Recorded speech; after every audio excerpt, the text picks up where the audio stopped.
What is up, flick fans, and welcome back to my channel. Today we are talking most anticipated movies for the rest of 2019. We are a little over the halfway point, and we have had some great films so far this year. A few that were underwhelming, a few that I absolutely despised, but we still have a lot of great things left to go, hopefully, and today I'm giving you my list of the ones that I'm anticipating the most, and I'm hoping to highlight things on this list that maybe aren't being as talked about as I think they should be, and this is kind of in honor of The Lion King, because that's really the next big blockbuster we have coming out. That is in about 2 weeks, and I actually left that one off the list. One, because it's so close and it's like my most anticipated, but I'm going to be seeing it very soon. I'll be reviewing it for you guys. And two, because I think I've seen the movie before. This looks like it's going to be a very pure remake. And honestly, I just left it off because you guys know I'm looking forward to it. I can't wait for that movie. I think Jon Favreau is incredible. Plus, I wanted to make room for another original movie. That's what my list is full of until we get further on into it. Okay, I've talked a lot. I want to give you guys some honorable mentions before we get into the most anticipated list. And I also need you guys in the comments down below. What are your most anticipated movies? Maybe top 3 to 5 remaining in 2019. So some honorable mentions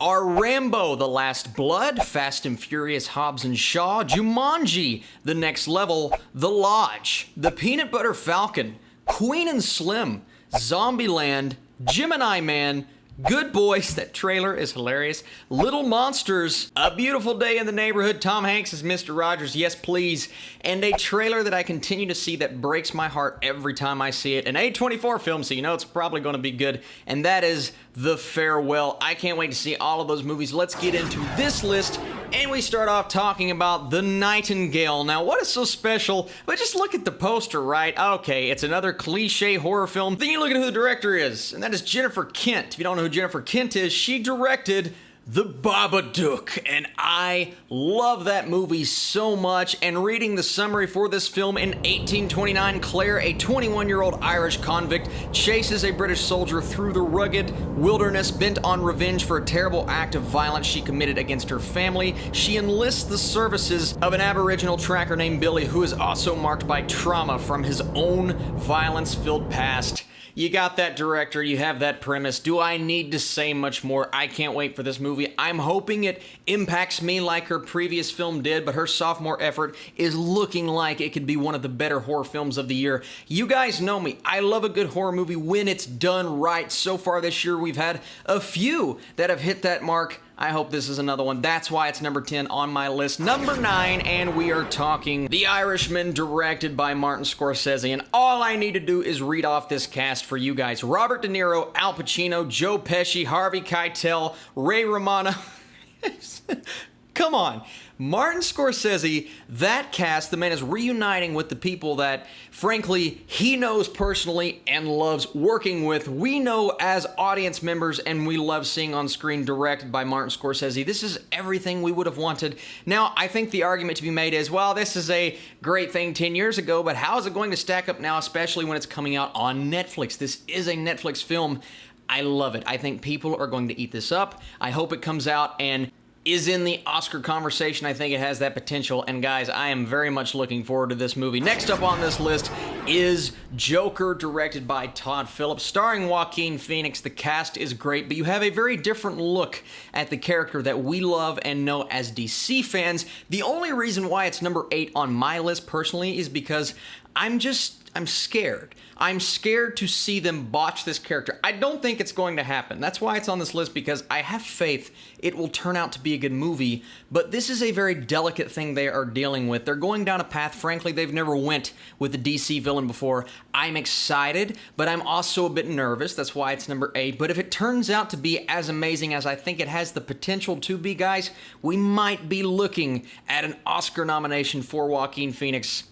Enough said. I think that would be incredible. Next up is Rian Johnson's Knives Out. This trailer just came out, and look, I know Rian Johnson, he gets flack for The Last Jedi and a lot of negative things when you say his name out loud, but look at his other movies, right? My favorite being Looper. Looper is one of my favorite movies of the decade. It's actually going into the conversation of one of my top 50 to 75 favorite movies of all time just because of what it did for the sci-fi genre and changing up how we look at time travel and how that entire thing works. This guy has an incredible mind, and the fact that this movie is a mystery, a whodunit, as you see in the trailer, and then you look at the cast, from Toni Collette to Chris Evans to Jamie Lee Curtis. My goodness, guys, this movie has the potential to be one of the most fun things of the year.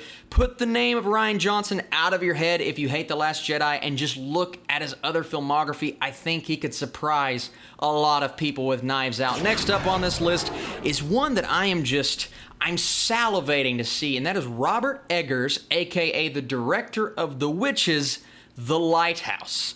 This is starring Robert Pattinson, whom is going to be our Batman, of course, but I want to keep seeing this guy play these integral roles when you look at your typical, and I hate to say typical, low-budget, horror-esque film, especially under this director who just knows how to build tension. You have that actor and this entire concept of it's a very small movie. It's focusing on two people. That is Pattinson and Willem Dafoe. Look at this picture, man. Doesn't he look incredible? He looks so BA, and the concept is awesome. It's the story of two lighthouse keepers on a remote and mysterious New England island in the late 1890s. As far as I know, the entire movie is in black and white. Those are all of the things I need to see to get me pumped for The Lighthouse. It may not be the big studio movie that everybody wants to see, but you look at a very low-budget horror film, and then you just look at something that is artistic. This looks very artistic, right down my wheelhouse. Can't wait to see that movie. Next up is Dr. Sleep. This is directed by Mike Flanagan, starring Ewan McGregor as the son of our boy from The Shining, but it's not actually a sequel to the movie The Shining. This is a sequel to the book, right? You see the trailer and you see how they use those scenes, yes, but they didn't use them specifically. They recreated the iconic scenes that we know from The Shining, but this movie is so interesting. The thing that gets me about this film, and really the reason it's so far up on this list, is Mike Flanagan, aka the director of The Haunting of Hill House. I just went back and watched that entire series with my parents, and guys, it is so good. This guy is masterclass when it comes to directing horror. You mix that with what Dr. Sleep has to offer, just looking at the concept and the summary, everything this movie could be. Will it hit those marks? I'm not 100% sure, but I think this could be one of the best movies of the year. Next up, we are talking about Ford V Ferrari. This is directed by James Mangold. The trailer is out now. You guys can go check it out. It stars Matt Damon and Christian Bale, two of my favorite and two of the best, transformative actors in the business. They will become their character and do whatever it takes to do that. Now, Matt Damon, he hasn't had a role probably since The Martian that really expanded on his acting talent, so I'm excited to see him in this. And of course, Christian Bale, the guy kills it every time, but James Mangold, from Logan to 3:10 to Yuma, I mean, this guy is just a phenomenal director, so the fact that he's coming back with a movie like this, I thought the trailer was really, really good. It wasn't quite the best trailer I've seen all year, but I feel like they're saving a lot of the great elements of this movie for the actual movie. Trailer was still really good, and I thoroughly enjoyed what I saw, and just this entire concept. I love a good racing film. You add these two actors in, it kind of feels like Rush from a few years ago. Loved that movie. Can't wait to see this. That's why it's so high up on this list. All right, we're getting into the top three here, and next up is It Chapter 2. I loved the first It. I had such a good time with it. No, it wasn't the scariest movie I saw that year, but it was a great coming-of-age story, and now we're seeing all of those characters grown up and coming back to this situation and facing Pennywise once more. The trailer was really good, did a great job of building tension and just creeping out the audience, and I hope this movie takes the scares from the first, increases those maybe tenfold, and then builds on the characters, because the characters are the things that we love from the first one. Now, the fact that it isn't the kids is scaring me a bit because I love those kids so much, but you got great actors and great talents to take up the mantle of the group that we knew from the first one. So I'm excited for this movie. I can't wait for it. Number 2 is Once Upon a Time in Hollywood. Don't need to say much more. I mean, it's the next movie from Quentin Tarantino. It's one of the more stacked casts I have. No, you know what? It's probably the most stacked cast of 2019, from Leo to Brad Pitt to Margot Robbie to Al Pacino. Hoo-ha! I can't wait for this movie. I think it looks like a thoroughly entertaining blast at the movie theaters. If you're a fan of Tarantino, I think you're going to love it. And even if you're not, it's a very interesting concept. The Charles Manson stuff is all happening in the background. How is that going to factor in? And what liberties is Tarantino going to take this time around? Because the guy always does it. Love his movies. Can't wait for Once Upon a Time in Hollywood.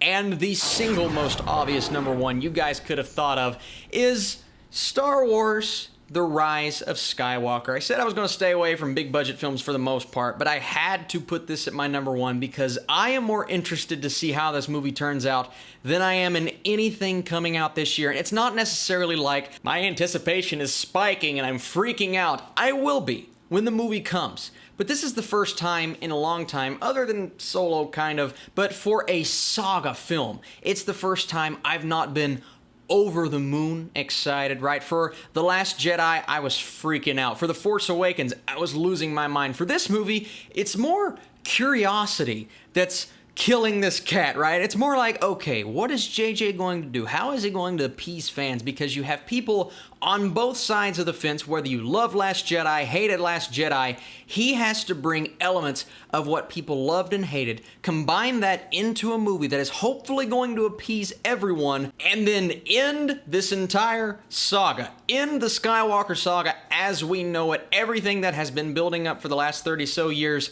It's a hard task to take on. I would not want to be in J.J. Abrams' shoes, and I am just so curious as to how this is going to turn out. I'm excited for it, don't get me wrong. You have Emperor Palpatine returning, and so many really potentially cool things. I hope we get some great action scenes. I hope we get this and that and a great score.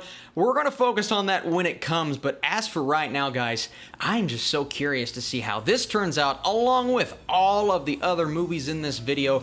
This is my list. I know your list is going to differ a bit, but is there a movie that I did not mention that you guys are like, Austin, you have to be looking forward to this? It would make your list if you haven't heard about it. Let me know in the comments down below. I'm on Letterboxd constantly changing my most anticipated top 10, and if you guys pitch me a movie that I haven't even heard about, I will be over the moon excited and appreciative for all of the things you guys have for me in the comments down below. If you enjoyed this video and you want more things like it, be sure to hit that thumbs up button. It helps out this channel and this video. Truly appreciate you guys watching as always, and I will be back very soon with another review.